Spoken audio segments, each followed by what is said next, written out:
In this episode, we're diving into one of the most intense emotional struggles for ADHDers, rejection sensitivity dysphoria, or RSD. If you've ever felt like a single comment or perceived criticism sent you into a tailspin, overthinking, self blame, that heavy emotional crash, you are not alone. I've actually been there quite recently. But here's the good news, there's a way out of the spiral. In this episode, I'm sharing two crucial practices that helped me recently and always help me stop an RSD spiral in its tracks. Real talk, no fluff. One is about embracing radical acceptance, even when it feels impossible. And the other is about nervous system regulation to calm the emotional storm, given the state that you're in at the time. These aren't just theoretical tips, they are what pulled me back from the edge just days ago. So, when it's in it for you, by the end of this episode, you'll have a toolkit to recognize RSD spiral when it's starting, interrupt the emotional chaos with simple, actionable strategies, and shift into calm and clarity even when your brain feels like it's working against you. If you've ever felt stuck in that rejection loop, this episode is your lifeline. Stay with me and let's break the spiral together. Be sure to listen. Welcome to the Self-Loved ADHD Woman's Way podcast. I'm your host, Jen Barnes. If you're an ADHD woman entrepreneur, ADHD adjacent, or ADHD-ish, you've come to the right place. We'll dive deep into the unique challenges you face, from the inner turmoil to the outer obstacles. We'll blend neuroscience, IFS, and somatic healing and explore practical strategies to help you navigate the world of entrepreneurship with ADHD with greater ease and effectiveness. I'm glad you're here. Hey, it's Jen. I'm so glad you're here. I'm excited to dive into stopping RSD spirals. Here's the thing. I went into one recently. Well, I didn't go into one recently, but one started to get triggered by the behavior of another driver on the road. And I was able to get myself to a place of relative calm within an hour. And that used to take days and phone calls to everyone I knew to validate my experience and all kinds of stuff like that. So I want to talk about how you can do this too, because I know I'm not alone. And I found a method that really works to help stop you from going into the spiral. One thing that we can't do is stop ourselves from getting triggered in the first place. Sure, we can heal underlying trauma and work with our triggers and be aware of them. And at the same time, sometimes we're just going to get triggered and we're going to start an RSD spiral, but we can stop it. So the first thing I did was I noticed it was happening.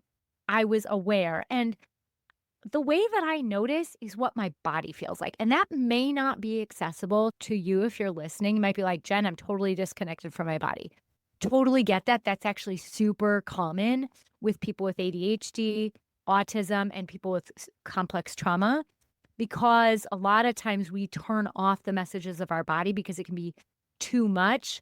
And especially if we experience trauma, which a lot of us who are neurodivergent experience the trauma of people constantly criticizing and correcting us, or maybe not constantly, but more frequently than if we didn't have ADHD, that then we start to turn off some of those signals because it can just be too much. So if you're not noticing them, you may notice other ways than body sensations that tell you that you're in RSD spiral. So for you, your work will be figuring out what that is. It might be the things you're saying aloud.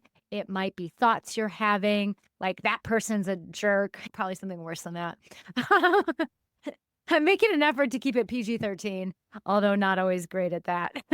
Anyway, but it might be the look on someone's face when you tell them what happened. They might have big eyes like, oh dear, right?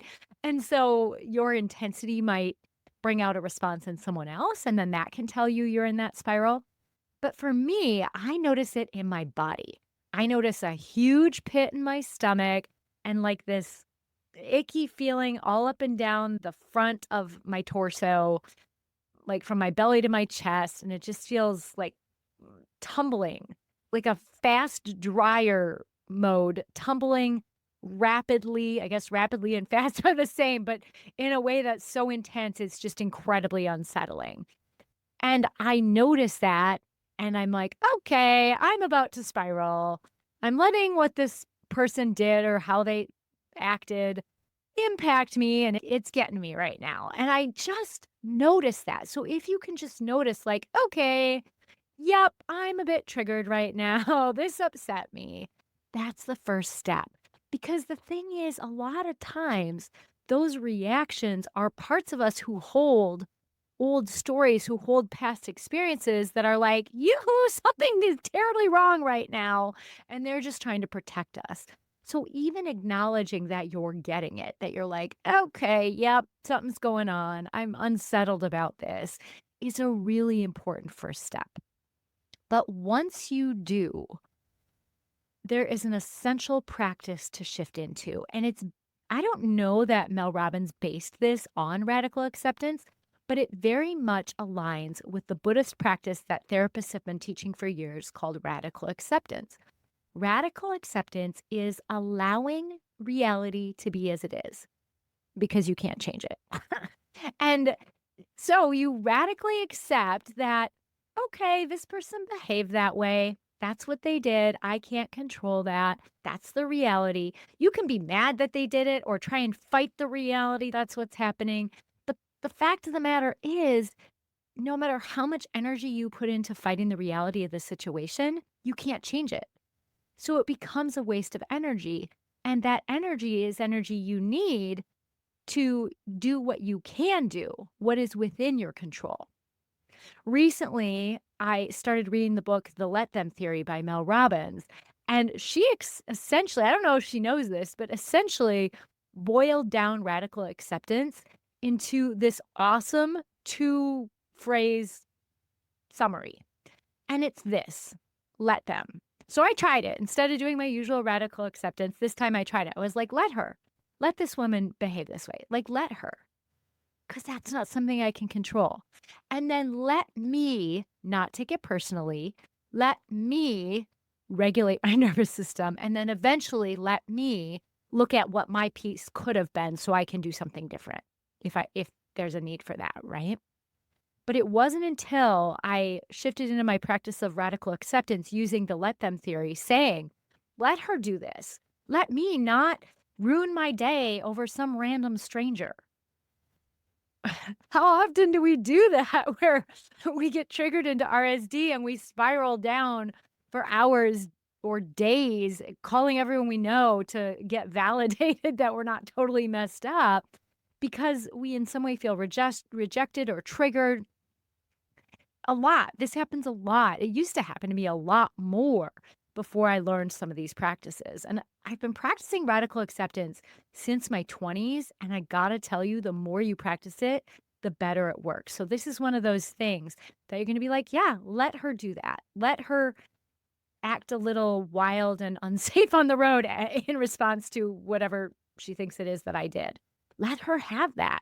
Let her roll down her window and scream at me. Like, let her, because I can't keep her from doing that.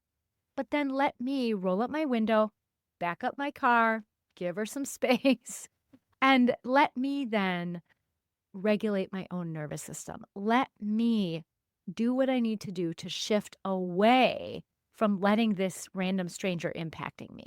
Because it's not until we do that that we can actually authentically look at our piece in it and begin to shift. And we can't completely let it go. At least I find this since I started therapy about 26 years ago. I find that I cannot truly let something go until I identify my piece in it, no matter how big or how small. So I was able to say, let her do that. And then let me do something to regulate my nervous system. Well, here's the thing.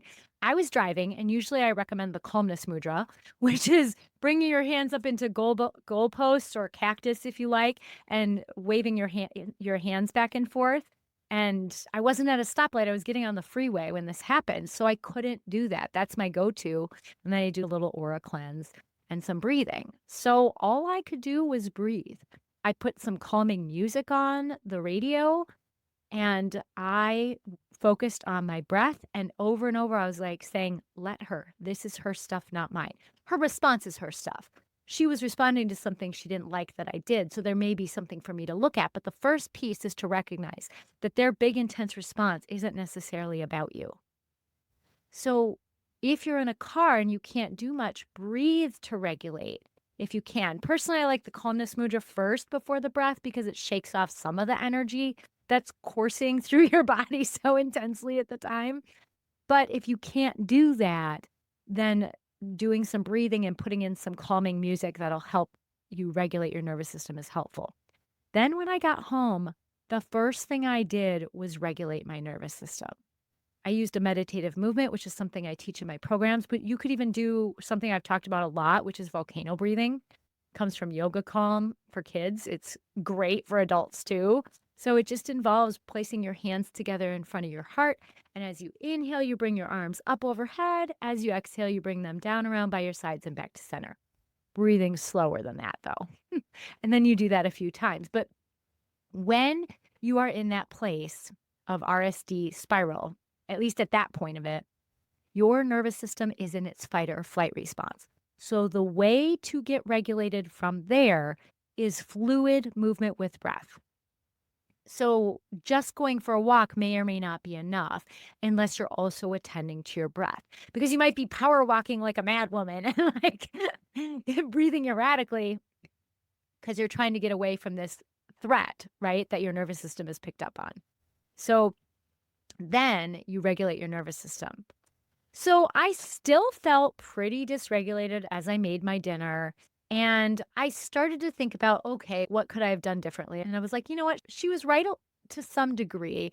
I could have been more careful in looking, even though had she looked before she turned the corner, it wouldn't have been an issue. But I could have certainly been more careful. And so as I noticed my own piece, that started to lighten the load a little bit.